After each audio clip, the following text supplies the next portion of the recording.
Alhamdulillah Rabbil Alamin. Wassalatu wassalamu ala ashrafil mursalin wa ala alihi wa sahbihi ajma'in. Qala rabbi shrah lana sudurana wa yassir lana umurana wahlul 'uqdatam min alsinatina yafqahu qawlana. Allahumma rabbi yassir wa la tu'assir, rabbi tammim bil khair. Amma ba'd.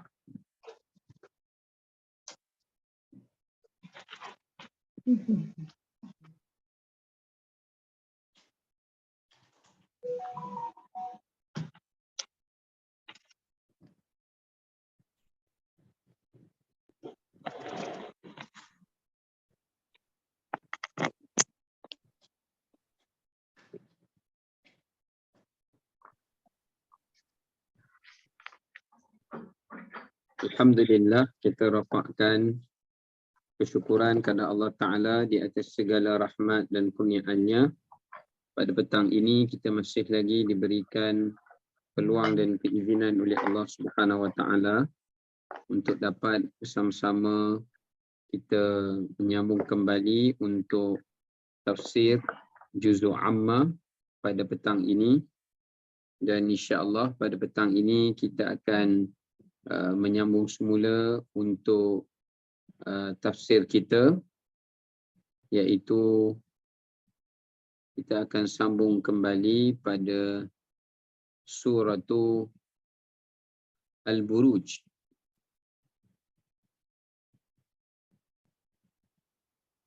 Surah At-Tariq, Ustaz. At-Tariq. At-Tariq. Ya, ayat 5. Ayat berapa? Ayat 5. Oh ya, betul-betul. Dan sekali alaiha hafiz. Baik, jadi saya akan bacakan daripada ayat yang kelima sehinggalah kepada ayat yang ke-8 ya. A'udzu billahi minasyaitonir rajim. Bismillahirrahmanirrahim. فَلْيَنْظُرِ الْإِنسَانُ مِمَّا خُلِقَ خُلِقَ مِن مَّاءٍ دَافِقٍ يَخْرُجُ مِن بَيْنِ الصُّلْبِ وَالتَّرَائِبِ إِنَّهُ عَلَى رَجْعِهِ لَقَادِرٌ. Sadaqallahul Azim. Baik, kita lihat terjemahan daripada ayat yang kita bacakan. Kata Allah Subhanahu Wa Ta'ala, setelah mengetahui hal demikian, maka hendaklah manusia memikirkan dan memerhatikan daripada apakah ia telah diciptakan. Ia diciptakan dari air mani yang memancut ke dalam rahim. Yang ketujuh, yang keluar daripada tulang sulbi lelaki dan tulang dada wanita. Yang ke-8, sesungguhnya Allah Ta'ala itu maha berkuasa untuk mengembalikan semula kehidupan sesudah daripada kematian. Baik. Saya nak cek saya dah rekod dulu. Okey. Baik. Berdasarkan daripada terjemahan yang telah kita bacakan tadi, bermula daripada ayat yang ke-5 sehingga ayat yang ke-8. Allah Subhanahu Wa Ta'ala setelah Allah bersumpah dengan penciptaan langit dan bintang At-Tariq, kemudian Allah Ta'ala menyuruh manusia agar mereka memerhatikan kejadian penciptaan mereka. Mula-mula Allah suruh mereka tengok bagaimana Allah menciptakan langit, bagaimana Allah menciptakan bintang dan fungsi kedua-duanya dalam kehidupan manusia. Kemudian Allah Ta'ala menyuruh manusia sesudah bersumpah itu, tujuannya adalah agar manusia melakukan muhasabah dan renungan untuk melihat bagaimanakah kekuasaan Allah Ta'ala dalam menciptakan mereka. Ya, kekuasaan Allah Ta'ala dalam menciptakan mereka atau penciptaan Allah Ta'ala ke atas mereka. Baik. Kemudian dalam ayat yang kita bacakan tadi juga Allah menerangkan bagaimana mereka diciptakan dan seterusnya Allah Ta'ala menyatakan tentang kekuasaan Allah Ta'ala untuk menghidupkan kembali manusia dan makhluk yang telah mati, iaitu sebagai isyarat kepada tanda-tanda hari kiamah. Baik, sekarang ni kita nak balik semula untuk ayat yang kelima dan kita akan renungkan beberapa perihal dan perkara. Kemudian kita akan lanjutkan sehingga ayat yang ke-8. Ya. Okey. Mana pula? Okey. Pertama pada ayat kelima, Allah Subhanahu Wa Taala menyatakan falyanzur. Dalam bahasa Arab perkataan unzur ini, perhatikan ini adalah memberi kepada maksud, iaitu renungkan dan berfikirlah.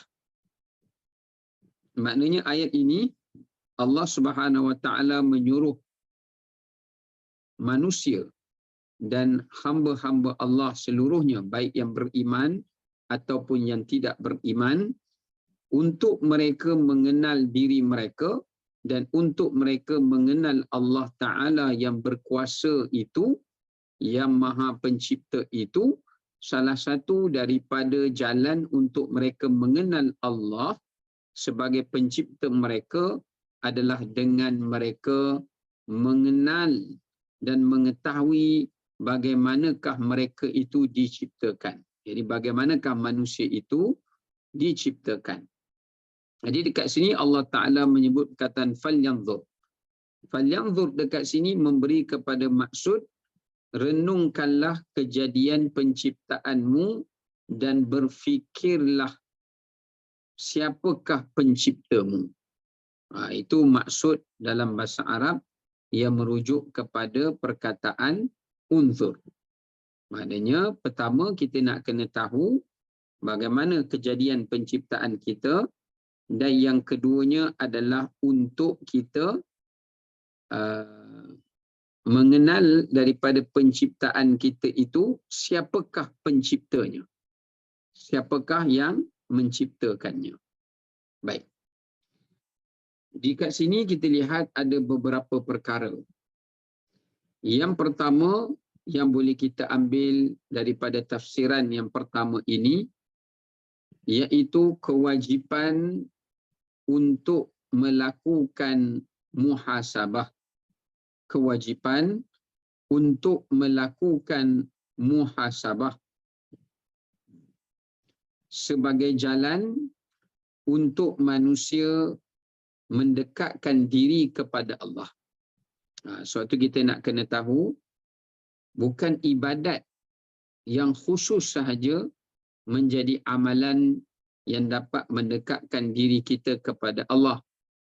Tetapi perlu untuk kita fahami bahawasanya dengan kita melakukan muhasabah, renungan, mengoreksi diri dan sebagainya dan seumpama dengannya, itu juga adalah merupakan salah satu daripada jalan, itu juga adalah merupakan salah satu daripada jalan yang membantu kita untuk kita mendekatkan diri kepada Allah Subhanahu Wa Taala atau menyampaikan kita kepada Allah Subhanahu Wa Taala. Maka di sini menunjukkan kepada kita bahawasanya selain daripada ibadah yang khusus seperti salat, puasa, zakat, sedekah dan sebagainya adalah ibadat yang boleh mendekatkan diri kita kepada Allah, itu dinamakan sebagai ibadat khusus. Tapi di sana juga adanya ibadat umum yang juga ia dapat mendekatkan diri kita kepada Allah SWT. Dan ia dinamakan sebagai ibadah dalam bentuk muhasabah. dalam bentuk muhasabah. Baik. Maka dekat sini kita dapat melihat bahawasanya muhasabah itu ia terbahagi kepada beberapa tingkatan. Ya, muhasabah ni dia terbahagi kepada beberapa tingkatan. Pertama, kita wajib melakukan muhasabah. Dalam hidup kita ni kita mesti bermuhasabah. Kerana muhasabah itu adalah salah satu jalan ibadah yang menyampaikan diri kita kepada Allah. Ya. Tapi dalam muhasabah itu ada beberapa jenis dan kategorinya. Ya, ataupun beberapa bentuknya. Ya. Kejap.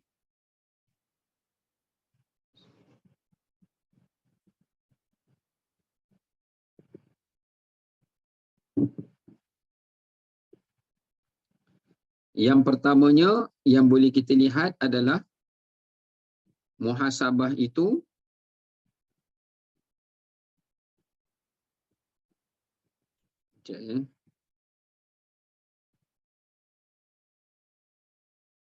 Yang pertama, muhasabah itu ia berlaku dalam bentuk muhasabah pada penciptaan.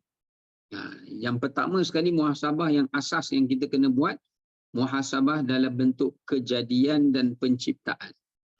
Iaitu setiap kali kita melihat penciptaan alam, setiap kali kita melihat penciptaan diri kita sendiri, ya, diri kita ataupun alam ini, tujuan dia kita bermuhasabah, kita renungkan segala penciptaan yang ada di sekitar kita, bahkan dalam diri kita, supaya tujuannya muhasabah itu untuk kita mengenal Allah. Muhasabah ini juga dinamakan sebagai tafakkur. Muhasabah seperti ini juga dinamakan sebagai tafakkur. Maknanya kita berfikir. Ya, kita berfikir dan kita merenungkan. Dengan renungan itu, ia menjadi salah satu daripada jalan yang menyampaikan kita kepada Allah dan mengenal Allah Subhanahu Wa Taala sebagai sebaik-baik, sebagai pencipta, ya, sebagai pencipta.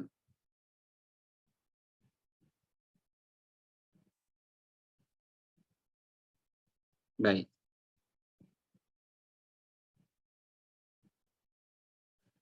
Itu yang pertama. Yang kedua adalah muhasabah. Yang pertama tadi muhasabah pada penciptaan dan kejadian. Yang kedua adalah bermuhasabah pada bentuk kurniaan dan pemberian. Muhasabah dalam bentuk kurniaan dan pemberian. Ya.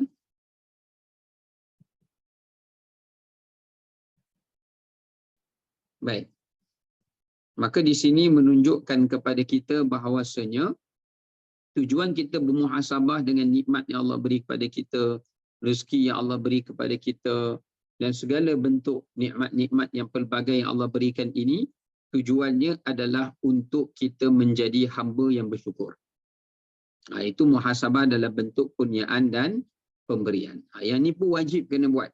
Yang pertama tadi dia masuk dalam salah satu cabang akidah, yang ni pula dia masuk dalam salah satu cabang akhlak. Yang ketiga adalah melakukan muhasabah terhadap amalan. Pertama, muhasabah dari sudut kejadian. Yang kedua, muhasabah dari sudut kurniaan dan pemberian. Dan yang ketiga adalah muhasabah dalam bentuk amalan. Iaitu kita melakukan muhasabah di atas segala amalan yang telah kita lakukan. Ya, amalan yang telah kita lakukan, sama ada amalan itu amalan yang ikhlas, amalan yang menepati syariat, amalan yang betul, ataupun amalan yang salah. Ya. Baik.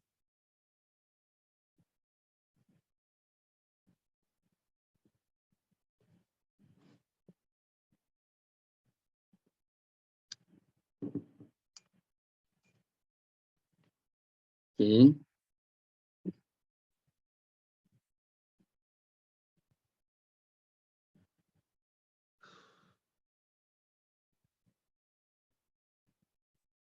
Maka di sini menunjukkan kepada kita bahawasanya muhasabah terhadap amalan ini tujuannya adalah untuk kita memastikan amalan kita bertambah baik.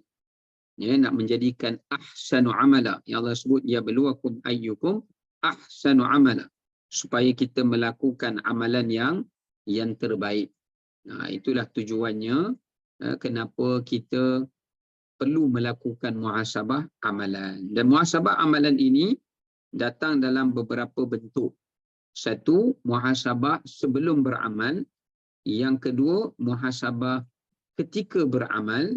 Yang ketiga, muhasabah sesudah beramal. Kalau muhasabah sebelum beramal ni, sebelum kita nak buat satu ibadat, kita muhasabah dulu.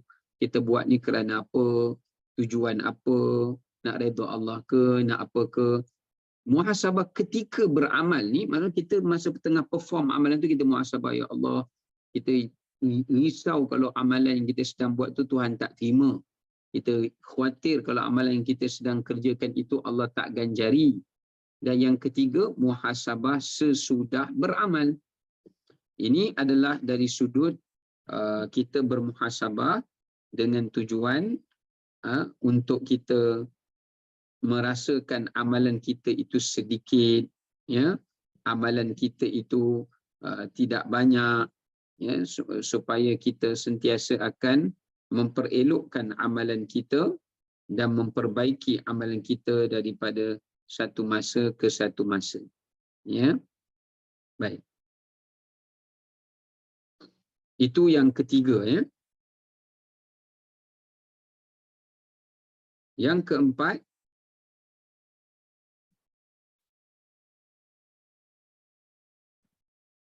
keempat, muhasabah yang perlu dilakukan itu adalah merupakan muhasabah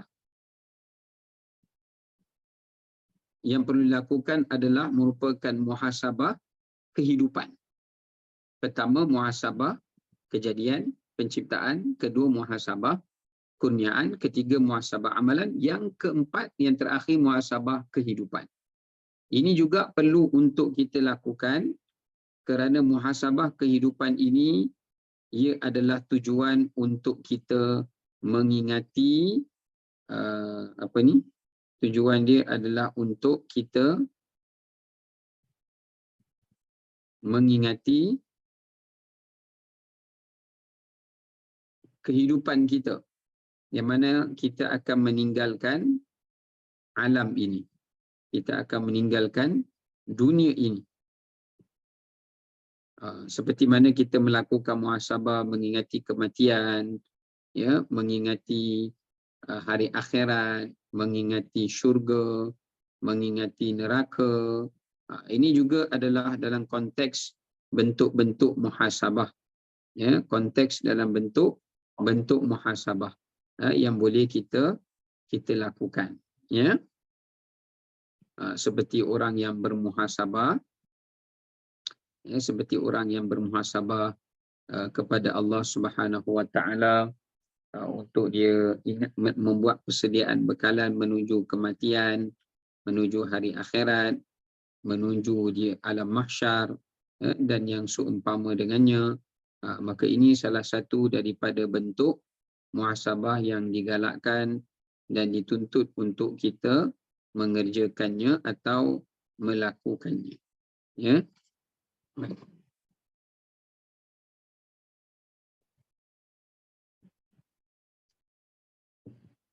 Baik. Okey, itu yang pertama yang boleh kita ambil daripada ayat yang kita bacakan, falyanzuril insan mimma khuliq. Jadi ada kewajipan melakukan muhasabah, ada 4 muhasabah kat situ. Jadi dalam ayat ni menceritakan kepada kita tentang muhasabah kejadian dan penciptaan. Kejadian penciptaan apa? Kejadian dan penciptaan kita. Ya, kejadian dan penciptaan bagaimana Allah Ta'ala menciptakan kita. Baik, pengajaran kedua daripada tafsir yang kita bacakan tadi, ayat ini menunjukkan kepada kita bahawasanya lebih banyak kita mengenal diri kita dan asal kita, maka lebih dekat kita dengan Allah Subhanahu wa taala dan lebih menambahkan dalam kehidupan kita perasaan ubudiyah. Ubudiyah ni maknanya apa? Perhambaan. Maka dekat sini menunjukkan satu pengajaran penting pada kita. Salah satu cara ataupun jalan untuk kita mencapai perhambaan, ya, untuk kita mencapai tahap perhambaan ataupun tahap ubudiyah, kehambaan kita kepada Allah Subhanahu wa taala, salah satu daripada jalan untuk kita mencapainya adalah dengan kita banyak melakukan muhasabah dan banyak untuk kita mengenal diri kita dan kejadian penciptaan kita. Sebab tu kalau kita tengok dalam ayat Quran, Allah Ta'ala menyuruh kita mengenal diri kita dalam beberapa bentuk fasa. Ya, ada dalam beberapa bentuk fasa. Okey. Baik.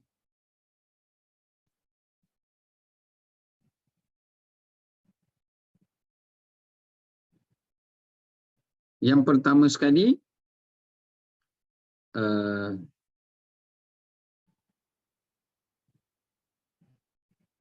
okey, baik. Yang pertama sekali, iaitu Allah Ta'ala memerintahkan kepada kita supaya kita melihat bagaimana keadaan kita datang. Ya, bagaimana keadaan kita datang ke dunia ini. Pertama sekali, ulama menyuruh kita supaya merenungkan bagaimana keadaan kita datang ke dunia ini. Yang pertama, dalam keadaan tidak berpakaian, dalam keadaan bersendirian, kan seorang-seorang ibu kita lahirkan, bukannya sekali keluar 3 orang, taklah. Seorang-seorang, lepas tu dalam keadaan tak berpakaian, kemudian dalam keadaan lemah, tak mampu melihat, tak mampu berjalan, tak mampu berdiri, tak mampu bercakap, hanya mampu menangis sahaja dan mampu mendengar sedikit saja. Lepas tu ada, lepas bayi lahirkan kena buat screening untuk ialah pendengaran dia, untuk pandangan dia dan sebagainya. Maka ini menunjukkan Allah sebut dalam Quran, wallahu akhrajakum min butuni ummahatikum. Allah telah mengeluarkan kamu daripada perut ibu kamu dalam keadaan kita ini lemah. Ya, dalam keadaan kita ini lemah. Ya, baik.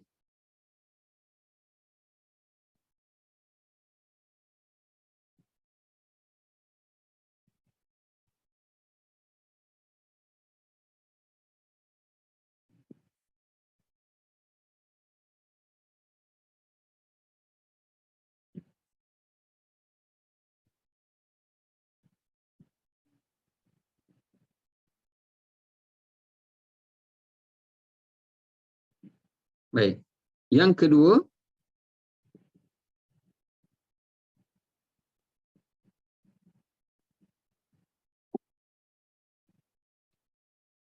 yang seterusnya,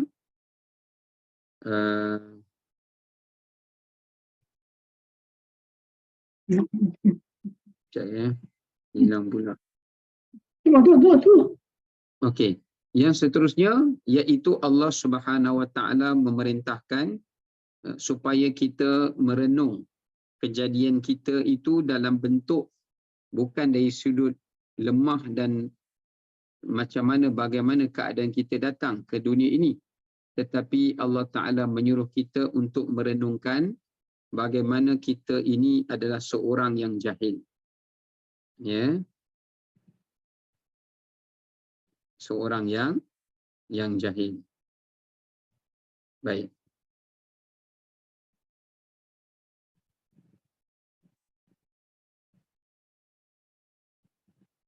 Jadi sebab tu kita tengok Allah Ta'ala sebut wallahu akhrajakum min butuni ummahatikum la ta'lamuna syai'a.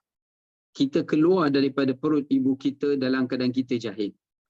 So yang pertama Allah suruh kita tengok isi fizikal kita, lemah, tak bermaya. Yang kedua Allah suruh tengok kita ni datang dalam keadaan jahil, tak tahu apa-apa. Ya, kita keluar dari perut mak kita, nama kita pun tak ada lagi, tak tahu apa lagi. Tak tahu ini apa, lampu ke apa ke, mak ayah pun tak tahu apa, siapa mak ayah pun belum tahu, sehinggalah mak ayah kita yang memperkenalkan diri kita kepada kita. Yang itu di sudut kita ni bukan sekadar lemah fizikal tapi jahil dan lemah mental. Yang ketiga, bila Allah Ta'ala menyuruh kita supaya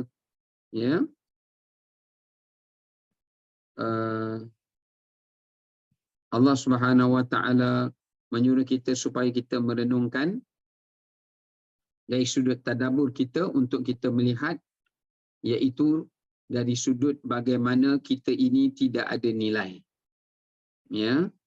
Bagaimana kita ini tidak ada harga dan tidak ada nilai. Tidak ada harga dan tidak ada nilai diri kita ini di sisi sesiapa pun. Di sisi sesiapa pun. Kita tidak ada nilai di sisi siapa pun. Sebab tu dalam surah Al-Insan yang kita dah belajar sebelum ni, Allah SWT menyebut, hal ata 'alal insani hinum minad dahri lam yakun syai'an madhkura. Allah SWT menyatakan kepada kita bahawasanya tidakkah telah datang kepada manusia tentang satu perkara, satu keadaan dalam hidup mereka, lam yakun syai'an madhkura, yang mereka ini tidak memiliki apa-apa nilai di sisi Allah Subhanahu wa Ta'ala. Lam yakun syai'an madhkura, maknanya tidak ada nilai apa-apa di sisi Allah Ta'ala, di sisi manusia. Ialah kita pernah satu ketika dulu hanyalah setitis air mani, yang mana air mani ini memang tidak ada harga dan tidak ada nilainya. Kalau jatuh ke bumi pun tidak ada apa yang akan mengutip ataupun yang akan mengambil kita.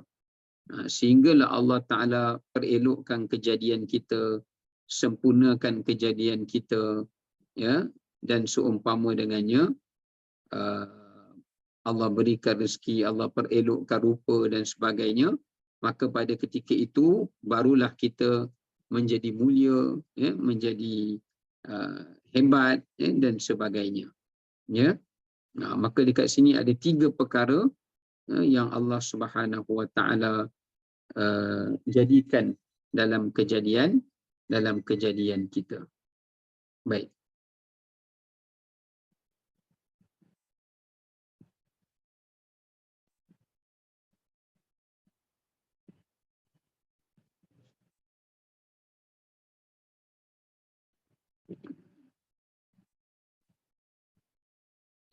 Okey, seterusnya kita nak lihat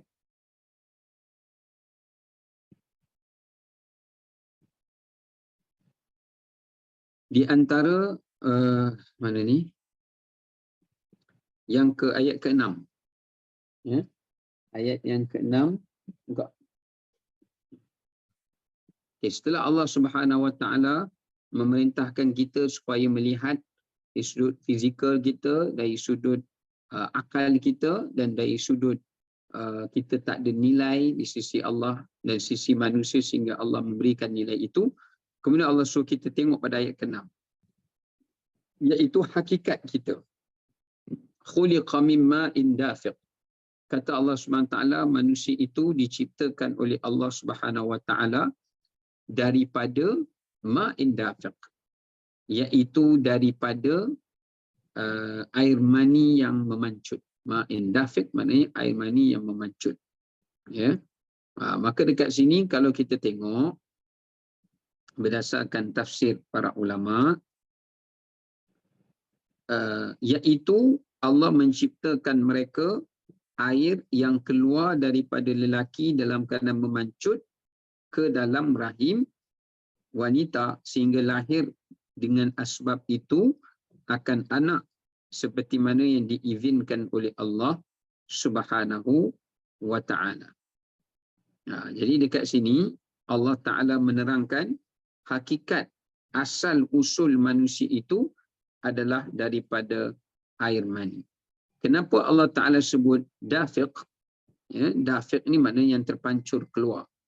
Kerana Allah Ta'ala nak menyatakan bagaimana dengan Allah jadikan air itu terpancurlah menyebabkan sperm tu dia boleh menuju masuk ke dalam rahim, ke dalam rahim isterinya, yang menyebabkan atas asbab itu boleh berlakunya persenyawaan dan kemudian terciptalah manusia dengan izin Allah Subhanahu Wa Taala.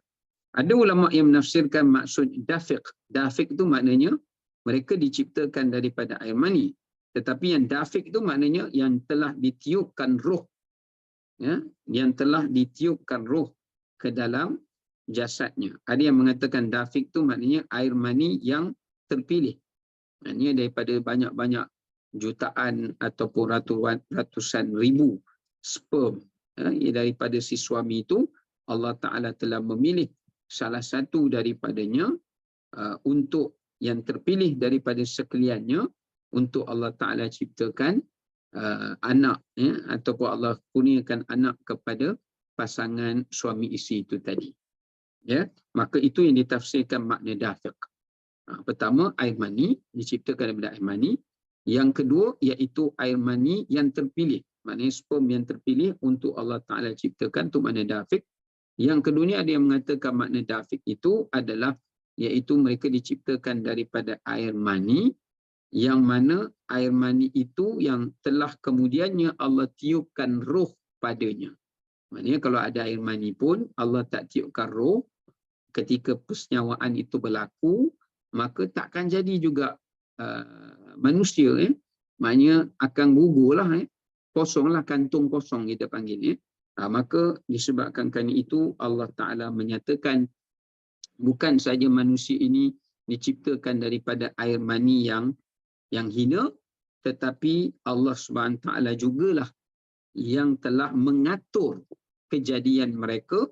Daripada air mani itu Allah aturkan supaya dia memancut dan dia memancar supaya ia sampai kepada rahim. Yang keduanya Allah Ta'ala jadikan antaranya ada yang terpilih, dan kemudiannya Allah Ta'ala jadikan padanya ditiupkan roh, ya, supaya ia dapat diciptakan, dan ia menjadi asbab untuk Allah Ta'ala menciptakannya.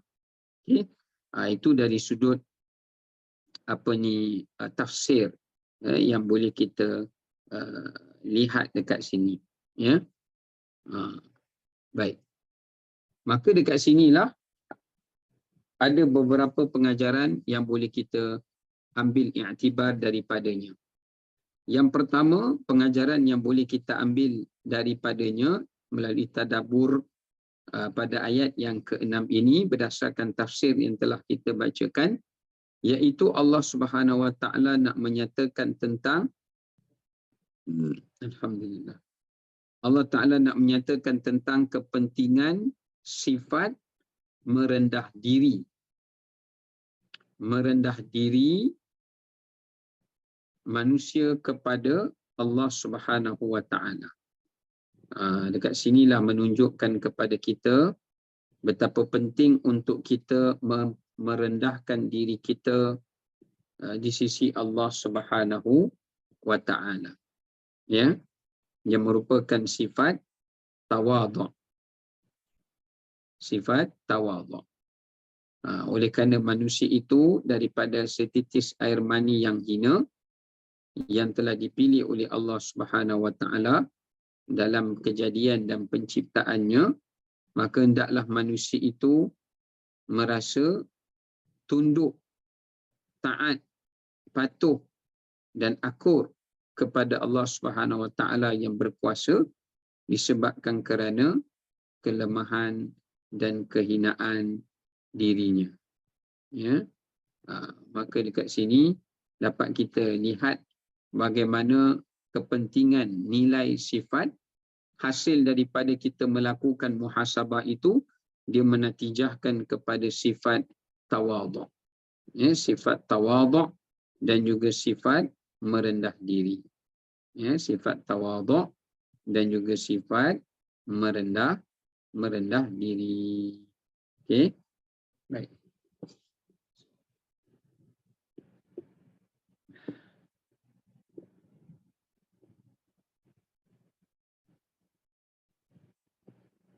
Okey.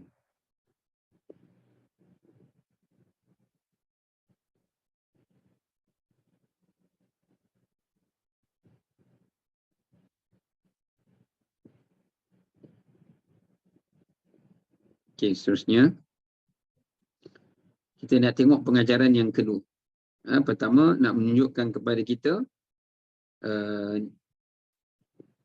keutamaan, kepentingan sifat merendah diri. Apa yang dimaksudkan dengan merendah diri itu? Okey, kat sini telah diberikan beberapa garis panduan. Yang pertama, merendah diri itu ada beberapa bentuk at-tawadhu' ni. Yang pertama adalah merendahkan diri dengan merasa kekerdilan dan perhambaan di sisi Allah Ta'ala. Ini dinamakan tazallul. Seperti kita dengar nama Allah, kita tengok kekuasaan Allah, kita tengok kejadian ciptaan Allah Subhanahu Wa Ta'ala, jadi kita menjadi tunduk dan takut dan akur. Ya, tunduk, takut dan akur. Ini salah satu daripada sifat tawadhu'. Ya. Yang kedua, tawadhu' dekat sini memberi maksud iaitu taat dan patuh.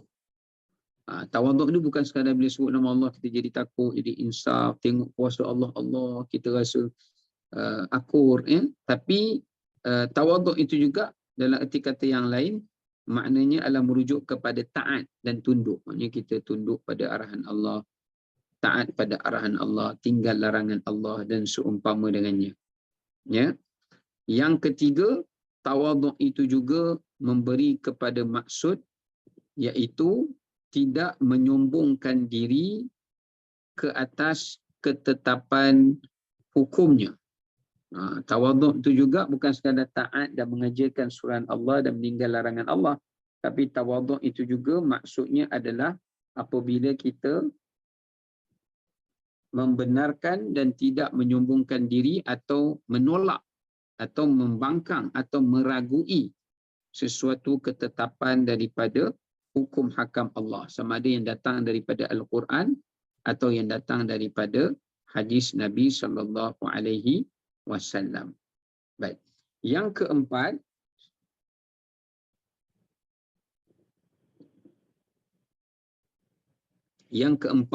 yang dimaksudkan dengan tawadhu' itu juga adalah apabila seseorang itu merendahkan dirinya dengan sesama makhluk dan hamba Allah yang lain.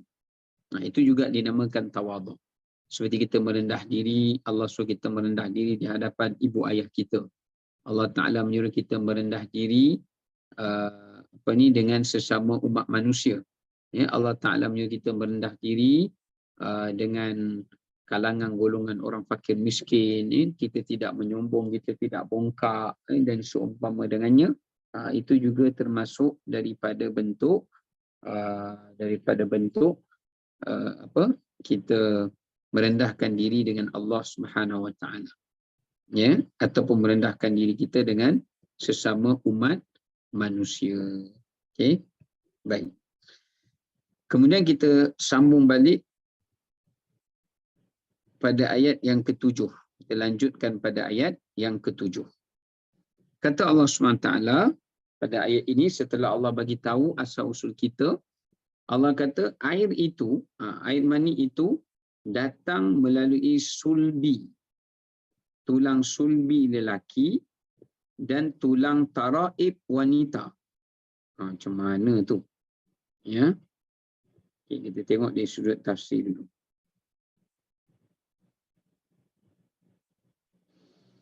Okey. Sulbi. Di manakah tulang sulbi? Ya. Di manakah tulang sulbi?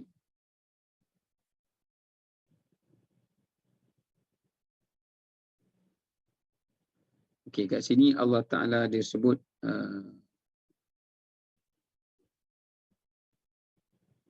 perbedaannya. Di manakah asal usul apa tu kita panggil air mani itu? Asal usul air mani itu datang daripada mana? Dihasilkan daripada mana? Ya.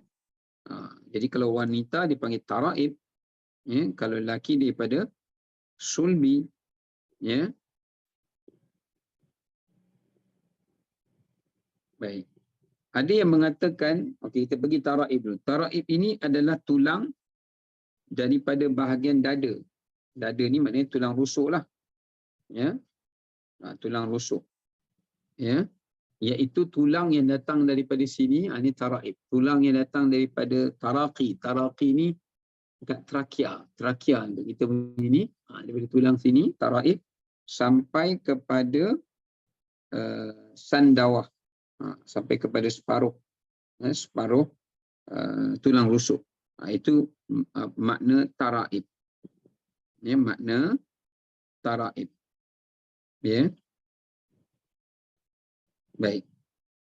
Maknanya ada yang mengatakan asal wanita punya benih itu datang daripada arah itu. Datang daripada diproducekan oleh tulang yang berada di pada bahagian tersebut. Okey. Baik. Adapun sulbi, kejap ya. Adapun sulbi, sulbi ni adalah tulang yang berada di saraf tunjang. Kalau saraf tunjang belakang kita ni, ujung sekali dekat dengan punggung tu, kan, itu dipanggil sulbi. Dipanggil sulbi. Subhanallah, berdasarkan kepada apa yang saya tengok gambar Raja ni, saya tak dapat nak share. Daripada tulang sulbi tu kan belakang kita ni kan ada tulang disk kita kan. Dia ada kod-kod dia T10, T11, T12, L1, L2, L3, L4, L5. Lepas tu bawah tu ada sulbi. Dekat sulbi kita tu, kat situlah dia producekan bladder kita, bukan produce lah, ada saraf-saraf yang berhubungan dengan bladder, dengan prostat, dengan semualah untuk apa orang kata, untuk lelaki, ya. Untuk lelaki. Okey. Itu dinamakan sebagai sulbi. Kemudian ada yang mengatakan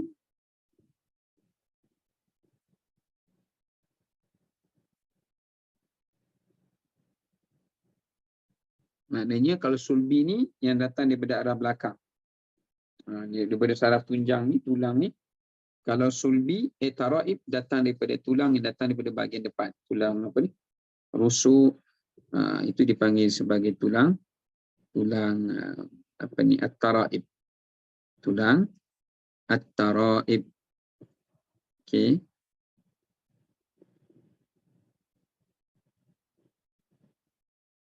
Okey, baik.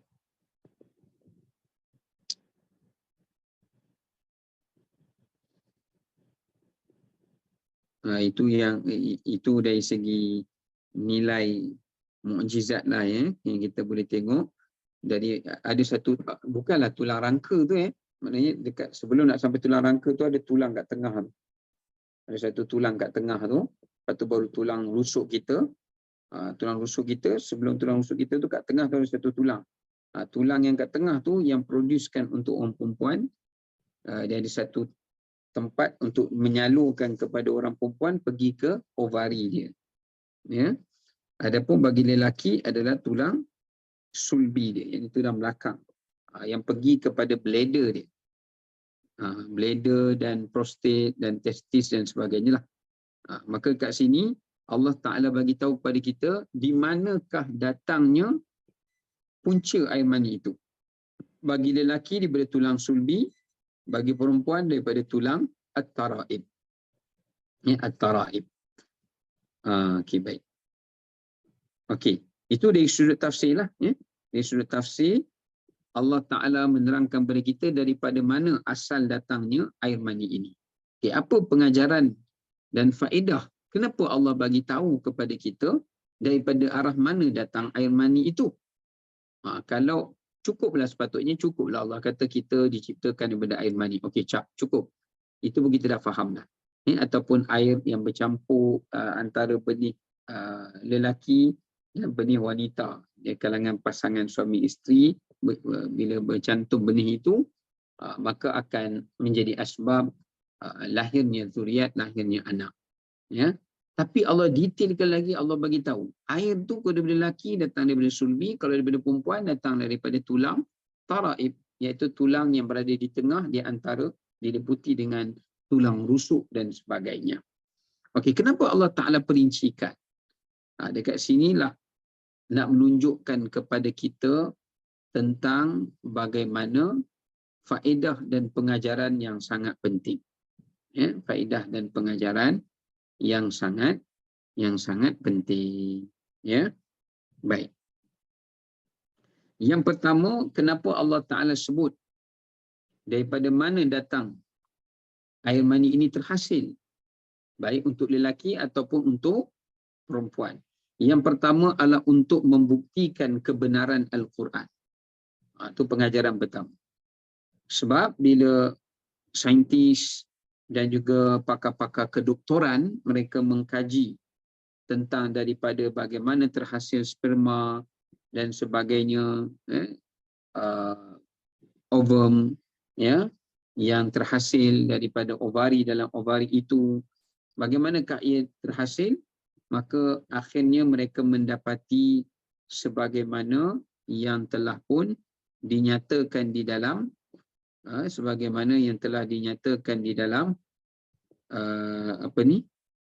Al-Quranul Karim, ya.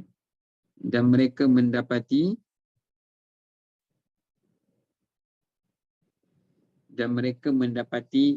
bagaimana kebenaran sebagaimana yang telah pun dikhabarkan, ya, oleh Allah Subhanahu wa Ta'ala. Ini bagaimana Allah Subhanahu wa Ta'ala mengkhabarkan tentang kebenaran itu, ya. Maka di sini menunjukkan Al-Quran itu benar.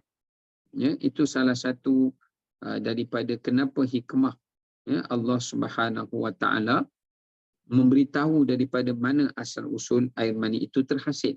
Ya, kerana Allah nak buktikan Al-Quran ini kitab yang benar, Al-Quran ini kalam Allah, kerana ia mendahului zaman.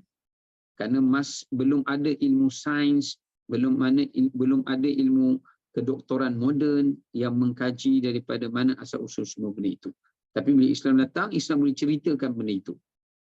Yang nombor dua, kenapa hikmah Allah Subhanahu wa Ta'ala menceritakan hal itu? Kata para ulama, ia adalah untuk menggambarkan kepada kita bahawasanya Allah Ta'ala lah sebenar-benar penciptanya. Bahawasanya Allah Subhanahu wa Ta'ala lah sebenar-benar penciptanya. Memang betul lah Allah Ta'ala yang cipta. Kenapa? Sebab Allah Ta'ala tahu daripada mana asal air mani itu. Daripada mana asal air mani itu. Kerana hanya pencipta yang mengetahui apa yang dicipta. Mungkin manusia boleh kata manusia berasal daripada air mani. Tapi asal usul air mani itu mungkin mereka memerlukan kepada kajian yang lain untuk mereka mengetahuinya. Tapi Allah Ta'ala jelas, Allah dah terangkan dan nyatakan bahawasanya Allah Ta'ala dah nyatakan dengan jelas dan menerangkan dengan jelas bahawasanya yang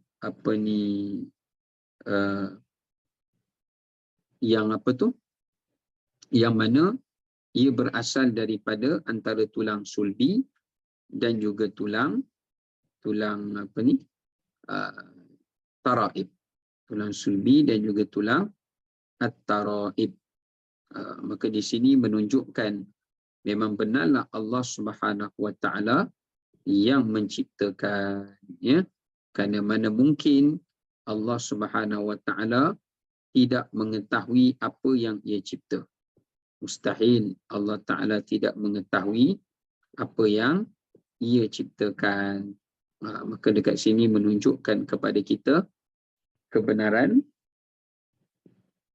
Al-Quranul Karim dan kebenaran Allah Subhanahu wa Ta'ala sebagai pencipta manusia. Ini menunjukkan sekali lagi Allah Ta'ala sajalah yang berhak untuk disembah dan diabdikan diri kepadanya. Ya. Baik, tak boleh mengabdikan diri kepada selain daripada Allah Subhanahu wa taala. Kenapa? Disebabkan kerana sembahan-sembahan yang mereka sembahkan itu sama sekali tidak menciptakan mereka. Ya, sama sekali tidak menciptakan mereka. Ya. Baik. Ini di antara beberapa pengajaran yang boleh kita ambil untuk hari ini. InsyaAllah kita akan menyambung semula untuk sambungan ayat yang berikutnya pada kuliah kita yang akan datang, insyaAllah. Wallahu ta'ala alam bisawab. Nanti kita akan sambung pada ayat yang ke-8 ya. Kita akan sambung pada ayat ke-8 insyaAllah. Wallahu ta'ala alam bisawab. Assalamualaikum warahmatullahi wabarakatuh.